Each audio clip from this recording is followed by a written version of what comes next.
قال ألم أقل لك إنك لن تستطيع معي صبرا قال إن سألتك عن شيء بعدها فلا تصاحبني قد بلغت من لدني عذرا فانطلقا حتى إذا أتيا أهل قرية استطعما أهلها فابوا أن يضيفوهما فوجدا فيها جدارا يريد أن ينقض فأقامه قال لو شئت لاتخذت عليه أجرا قال هذا فراق بيني وبينك سأنبئك بتأويل ما لم تستطع عليه صبرا أما السفينة فكانت لمساكين يعملون في البحر فأردت أن أعيبها وكان وراءهم ملك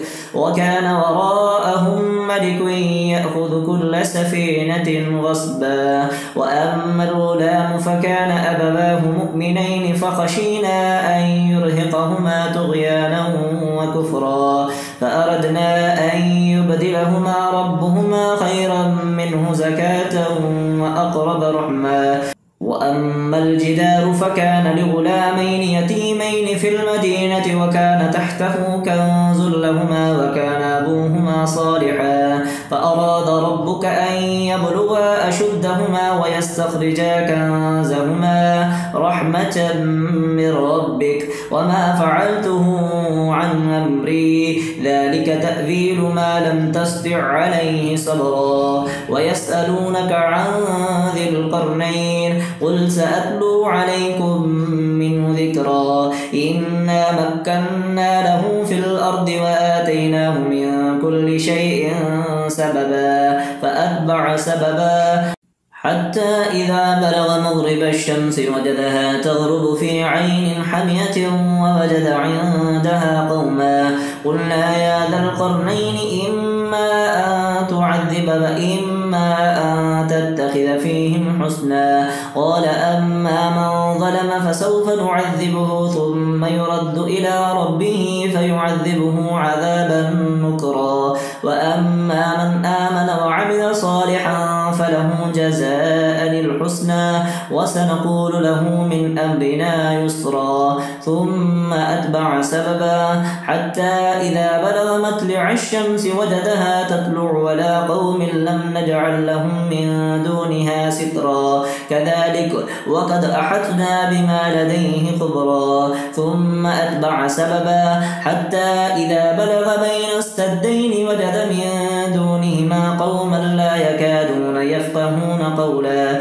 قالوا يا ذا القرنين إن يأجوج ومأجوج مفسدون في الأرض فهل نجعل لك خرجا على أن تجعل بيننا وبينهم سدا قال ما مكني فيه ربي خير فأعينوني بقوة أجعل بينكم وبينهم ردما آتوني زبر الحديد حتى إذا ساوى بين السدفين قال انفخوا حتى إذا جعله نارا قال آتوني أفرغ عليه قطرا فما استطاعوا أن يظهروه وما استطاعوا له نقبا قال هذا رحمة من ربي فإذا جاء وعد ربي جعله دكا وكان وعد ربي حقا وتركنا بعدهم يومئذ يموج في بعدهم ونفخ في الصور فجمعناهم جمعا وعرضنا جهنم يومئذ للكافرين عرضا الذين كانت أعينهم في غطاء عن ذكري وكانوا لا يستطيعون سمعا أفحسب الذين كفروا أن يتخذوا عبادي من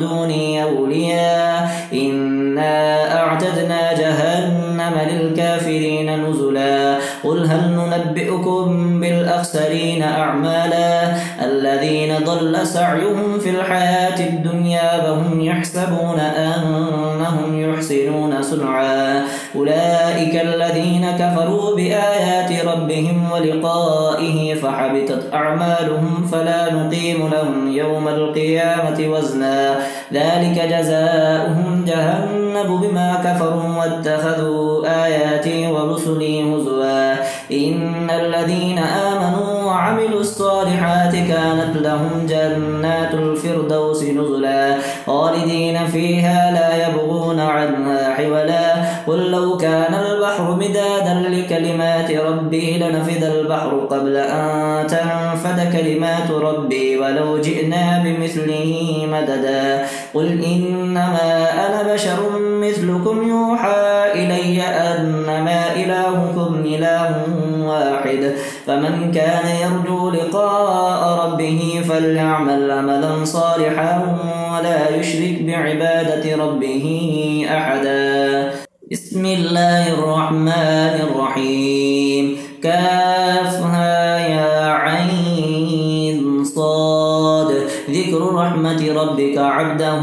زكريا إذ نادى ربه نداء خفيا قال رب إني وهن العظم مني واستعل الرأس شيبا ولم أكن بدعائك رب شقيا وإني خفت الموالي من ورائي وكانت امرأتي عاقرا فهب لي من لدنك وليا يرثني ويرث من آل يعقوب واجعله رب رضيا يا زكريا إنا نبشرك بغلام اسمه يحيى لم نجعل له من قبل سميا قال رب أنى يكون لي غلام وكانت امرأتي عاقرا وقد بلغت من الكبر عتيا قال كذلك قال ربك هو علي هين وقد خلقتك من قبل ولم تك شيئا قال رب اجعل لي آية قال آيتك ألا تكلم الناس 3 ليال سريا فخرج على قومه من المحراب فأوحى إليهم أن سبحوا بكرة وعشيا يا يحيى خذ الكتاب بقوة وآتيناه الحكم سبيا وحنانا من لدنا وزكاة وكان تقيا وبرا بوالديه ولم يكن جبارا عصيا وسلام عليه يوم ولد ويوم يموت ويوم يبعث حيا واذكر في الكتاب مريم إذ انتبذت من أهلها مكانا شرقيا فاتخذت من دونهم حجابا فأرسلنا إليها روحنا فتمثل لها بشرا سويا قالت إني أعوذ بالرحمن منك إن كنت تقيا قال إنما أنا رسول ربك لأهب لك غلاما زكيا قالت أنى يكون لي غلام ولم يمسسني بشر ولم أك بغيا قال كذلك قال ربك هو علي هين ولنجعله آية للناس ورحمة منا وكان أمرا مقضيا فحملته فانتبذت به مكانا قصيا فأجاءها المخاض إلى جذع النخلة قالت يا ليتني مت قبل هذا وكنت نسيا منسيا فناداها من تحتها ألا تحزني قد جعل ربك تحتك سريا وهزي إليك بجذع النخلة تساقط عليك رطبا جنيا فكلي واشربي وقري عينا فإما ترين من البشر أحدا فقولي إني نذرت للرحمن صوما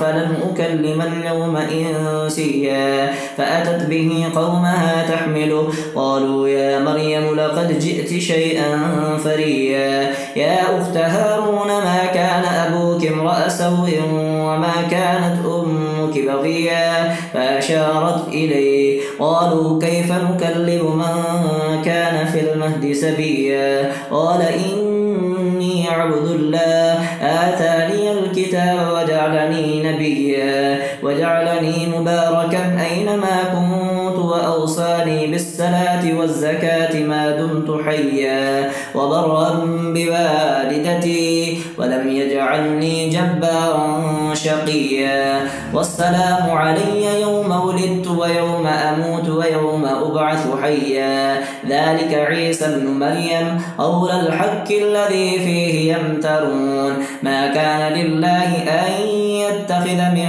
ولد سبحانه إذا قضى أمرا فإنما يقول له كن فيكون وإن الله ربي وربكم فاعبدوه هذا صراط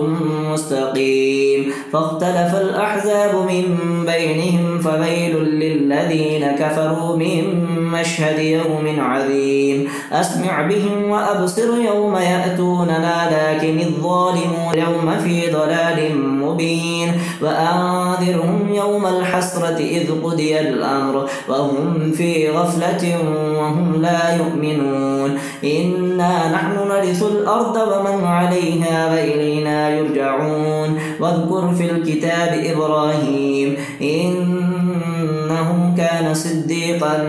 نبيا إذ قال لأبيه يا أبت لم تعبد ما لا يسمع ولا يبصر ولا يغني عنك شيئا يا أبت إني قد جاءني من العلم ما لم يأتك فاتبعني أهدك صراطا سويا يا أبت لا تعبد الشيطان إن الشيطان كان للرحمن عصيا يا أبت إني أخاف أن يمسك عذاب من الرحمن فتكون للشيطان وليا قال أراغب أنت عن آلهتي يا إبراهيم لئن لم تنته لأرجمنك فاهجرني مليا قال سلام عليك سأستغفر لك ربي إنه كان بي حفيا وأعتزلكم وما تدعون من دون الله وأدعو ربي أسى ألا أكون بدعاء ربي شقيا فلما اعتزلهم وما يعبدون من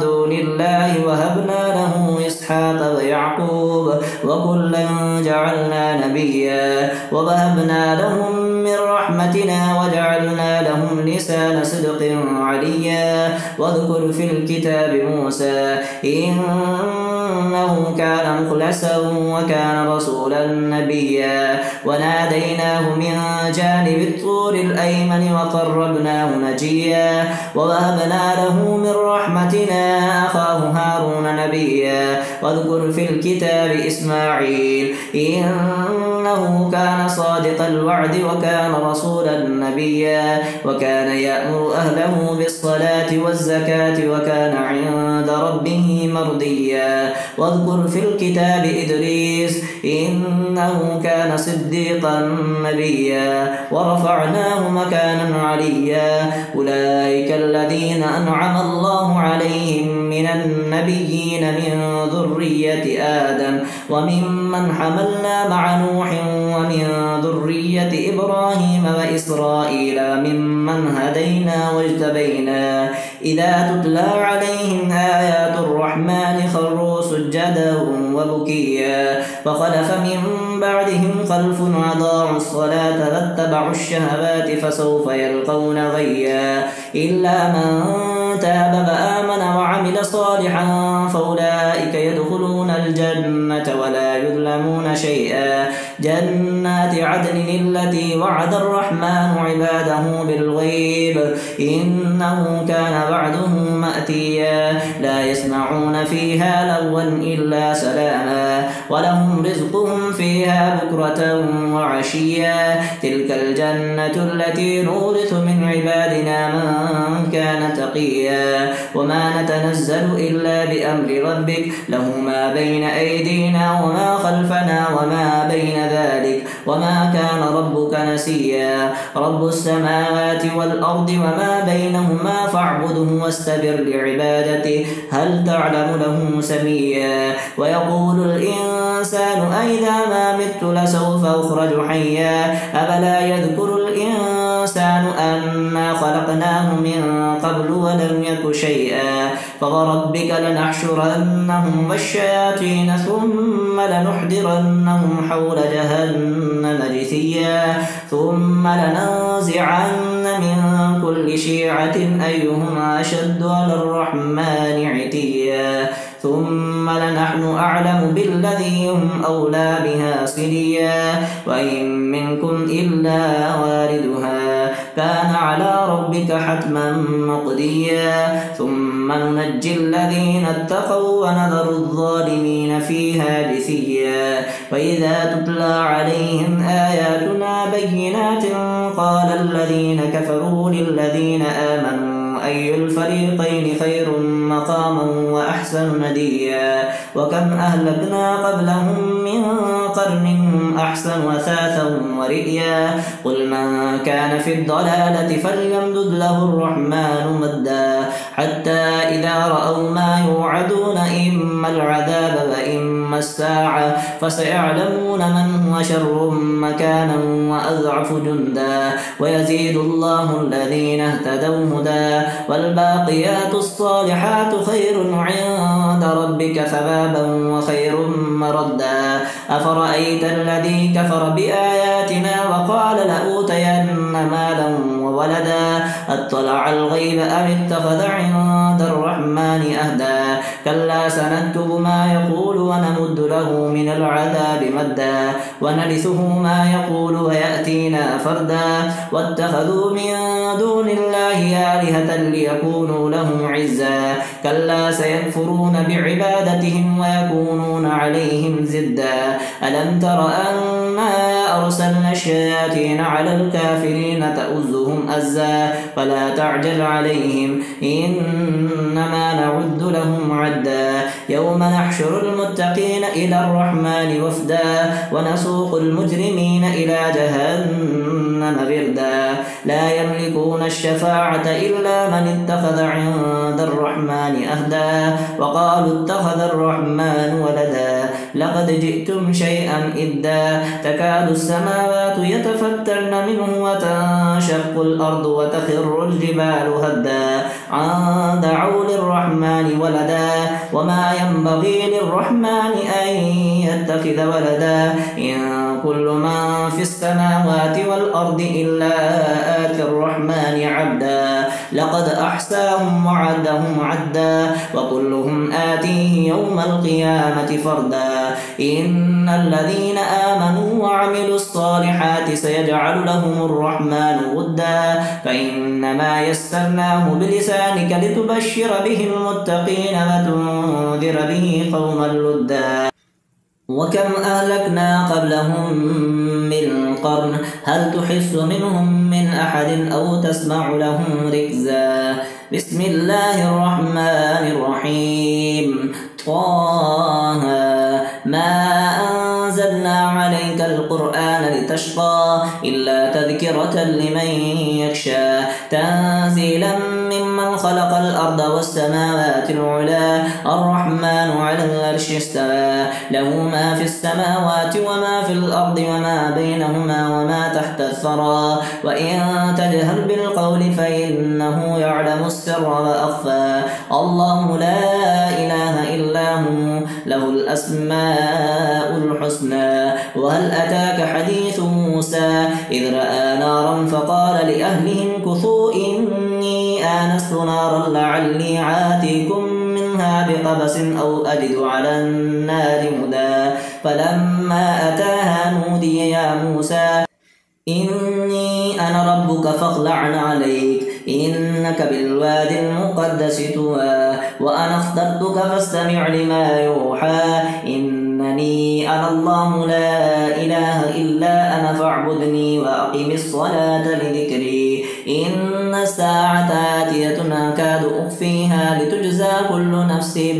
بما تسعى فلا يصدنك عنها من لا يؤمن بها واتبع هواه فتردى وما تلك بيمينك يا موسى قال هي عصاي أتوكأ عليها وأهش بها على غنمي ولي فيها مآرب أخرى قال ألقها يا موسى فألقاها فإذا هي حية تسعى قال خذها ولا تخف سنعيدها سيرتها الأولى واضمم يدك إلى جناحك تخرج بيضاء من غير سوء آية أخرى لنريك من آياتنا الكبرى اذهب إلى فرعون إنه طغى قال رب رب اشرح لي صدري ويسر لي أمري واحلل عقدة من لساني يفقه قولي واجعل لي وزيرا من أهلي هارون أخي أشدد به أزري وأشركه في أمري كي نسبحك كثيرا ونذكرك كثيرا إنك كنت بنا بصيرا. قال قد أوتيت سؤلك يا موسى ولقد مننا عليك مرة أخرى إذ أوحينا إلى أمك ما يوحى أن اقذفيه في التابوت فاقذفيه في اليم فليلقه اليم بالساحل يأخذه عدو لي وعدو له وألقيت عليك محبة مني ولتصنع على عيني إذ تمشي أختك فتقول هل أدلكم على من يكفل فرجعناك إلى أمك كي تقر عينها ولا تحزن وقتلت نفسا فنجيناك من الغم وفتناك فتونا فلبست سنين في أهل مدين ثم جئت على قدر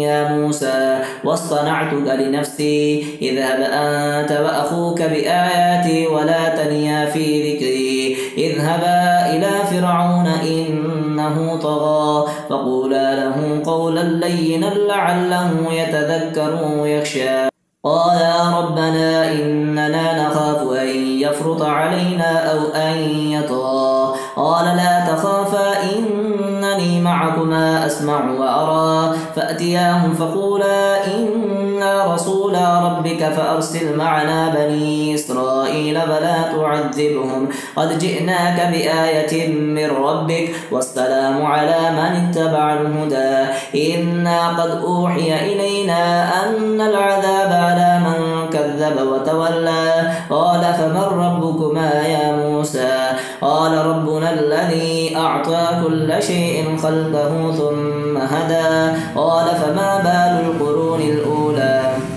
قال علمها عند ربي في كتاب لا يدل ربي ولا ينسى الذي جعل لكم الأرض مهدا وسلك لكم فيها سبلا وأنزل من السماء ماء فأخرجنا به أزواجا من نبات شتى كلوا وارعوا أنعامكم إن في ذلك لآيات لأولي النهى منها خلقناكم وفيها نعيدكم ومنها نخرجكم تارة أخرى ولقد أريناه آياتنا كلها فكذب وأبى. قال أجئتنا لتخرجنا من أرضنا بسحرك يا موسى فلنأتينك بسحر مثله فاجعل بيننا وبينك موعدا لا نخلفه نحن ولا أنت مكانا سوى. قال موعدكم يوم الزينة وأن يحشر الناس ضحى فتولى فرعون فجمع كيده ثم أتى.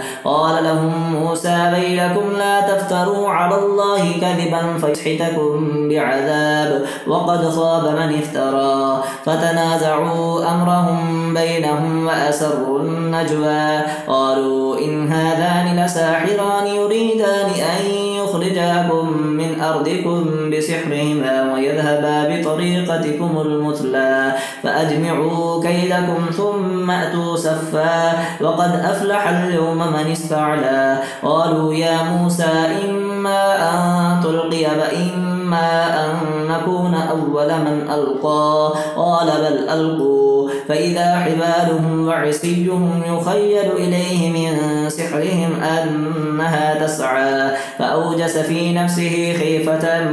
موسى قلنا لا تخف إنك أنت الأعلى وألق ما في يمينك تلقف ما صنعوا إنما صنعوا كيد ساحر ولا يفلح الساحر حيث أتى. فألقي السحرة سجدا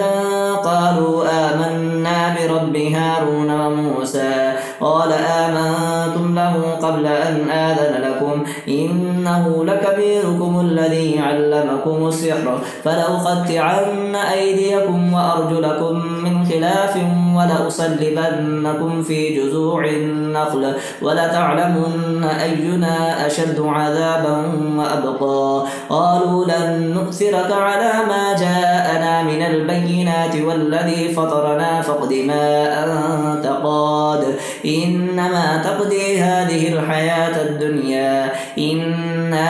آمنا بربنا ليغفر لنا خطايانا وما أكرهتنا عليه من السحر والله خير وأبقى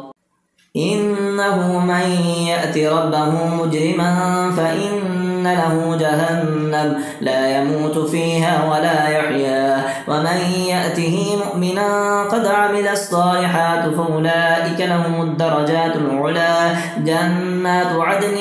تجري من تحتها الأنهار خالدين فيها وذلك جزاء من تزكى ولقد أوحينا إلى موسى أن أسر بعبادي فاضرب لهم طريقا في البحر يبسا لا تخاف دركا ولا تخشى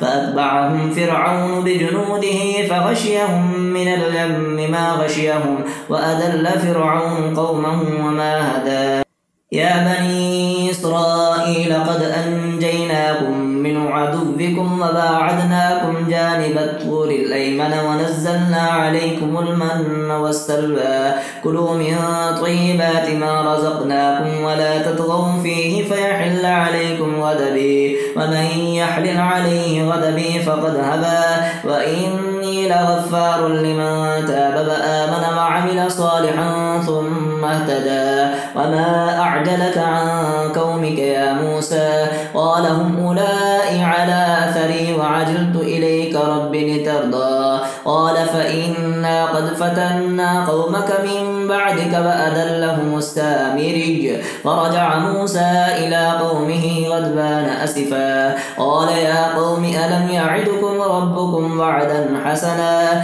أفطال عليكم العهد أم أردتم أن يحل عليكم غضب من ربكم فأخلفتم موعدي قالوا ما أخلفنا موعدك بملكنا ولكننا حملنا أوزارا من زينة القوم فقذفناها فكذلك ألقى السامري فأخرج لهم عجلا جسدا له خوار فقالوا هذا إلهكم وإله موسى فنسي أفلا يرون ألا يرجع إليهم قولا ولا يملك لهم ضرا ولا نفعا ولقد قال لهم هارون من قبل يا قوم إنما فتنتم به وإن ربكم الرحمن فاتبعوني وأطيعوا أمري قالوا لن نبرح عليه آكفين حتى يرجع إلينا موسى قال يا هارون ما منعك إذ رأيتهم ضلوا ألا تتبعني أفعصيت أمري قال يا ابن أم لا تأخذ بلحيتي ولا برأسي إني خشيت أن تقول فرقت بين بني إسرائيل فلم ترقب قولي قال فما خطبك يا سامري قال بصرت بما لم يبصروا به فقبضت قبضة من أثر الرسول فنبذتها وكذلك سولت لي نفسي قال فاذهب فإن لك في الحياة أن تقول لا مساس وإن لك موعدا لن تخلف وانظر إلى إلهك الذي ظلت عليه عاكفا لنحركنه ثم لننسفنه في اليم نسفا إنما إلهكم الذي لا إله إلا هو وسع كل شيء علما كذلك نقص عليك من أنباء ما قد سبق وقد آتيناك من لدنا ذكرا من أعرض عنه فإنه يحمل يوم القيامة وزرا خالدين فيه وساء لهم يوم القيامة حملا يوم ينفخ في الصور ونحشر المجرمين يومئذ زرقا يتخافتون بينهم إن لبثتم إلا عشرا نحن أعلم بما يقولون إذ يقول أمثلهم طريقة إن لبثتم إلا يوما ويسألونك عن الجبال فقل ينسفها ربي نسفا فيذرها قاعا سفسفا لا ترى فيها عوجا ولا أمتا يومئذ يتبعون الداعي لا عوج له وخشعت الأصوات للرحمن فلا تسمع إلا إلا همسا يومئذ لا تنفع الشفاعة إلا من أذن له الرحمن ورضي له قولا يعلم ما بين أيديهم وما خلفهم ولا يحيطون به علما وعنت الوجوه للحي القيوم وقد خاب من حمل ظلما ومن يعمل من الصالحات وهو مؤمن فلا يخاف ظلما ولا هضما وكذلك أنزلناه قرآنا عربيا وصرفنا فيه من الوعيد لعلهم يتقون أو يحدث لهم ذكرا فتعالى الله الملك الحق ولا تعجل بالقرآن من قبل أن يقضى إليك وحيه وقل رب زدني علما ولقد عهدنا إلى آدم من قبل فنسي فلم نجد له عزما وإذ قلنا للملائكة اسجدوا لآدم فسجدوا إلا إبليس أبى فقلنا يا آدم إن هذا عدو لك ولزوجك فلا يخرجنكما من الجنة فتشقى إن لك ألا تجوع فيها ولا تعرى وأنك لا تظمأ فيها ولا تضحى فوسوس إليه الشيطان قال يا آدم هل أدلك على شجرة الخلد وملك لا يبلى فأكلا منها فبدت لهما سوآتهما وطفقا يخصفان عليهما من ورق الجنة وعصى آدم ربه فغوى ثم اجتباه ربه فتاب عليه وهدى قال اهبطا منها جميعا بعضكم لبعض عدو فإما يأتينكم مني هدى فمن اتبع هداي فلا يضل ولا يشقى ومن أعرض عن ذكري فإن له معيشة ضنكا ونحشره يوم القيامة أعمى قال رب لم حشرتني أعمى وقد كنت بصيرا قال كذلك أتتك آياتنا فنسيتها وكذلك اليوم تنسى وكذلك نجزي من أسرف ولم يؤمن بآيات ربه ولعذاب الآخرة أشد وأبقى أفلم يهد لهم كم أهلكنا قبلهم من القرون يمشون في مساكنهم إن في ذلك لآيات لأولي النهى ولولا كلمة سبقت من ربك لكان لزاما وأجل مسمى فاصبر على ما يقولون وسبح بحمد ربك قبل طلوع الشمس وقبل غروبها ومن آناء الليل فسبح وأطراف النهار لعلك ترضى ولا تمدن عينيك إلى ما متعنا به أزواجا منهم زهرة الحياة الدنيا لنفتنهم فيه ورزق ربك خير وأبقى وأمر أهلك بالصلاة واصطبر عليها لا نسألك رزقا نحن نرزقك والعاقبة للتقوى وقالوا لولا يأتينا بآية من ربه أولم تأتهم بينة ما في الصحف الأولى ولو أنا أهلكناهم بعذاب من قبله لقالوا ربنا لولا أرسلت إلينا رسولا فنتبع آياتك من قبل أن نذل ونخزى قل كل متربص فتربصوا فستعلمون من أصحاب الصراط السوي ومن اهتدى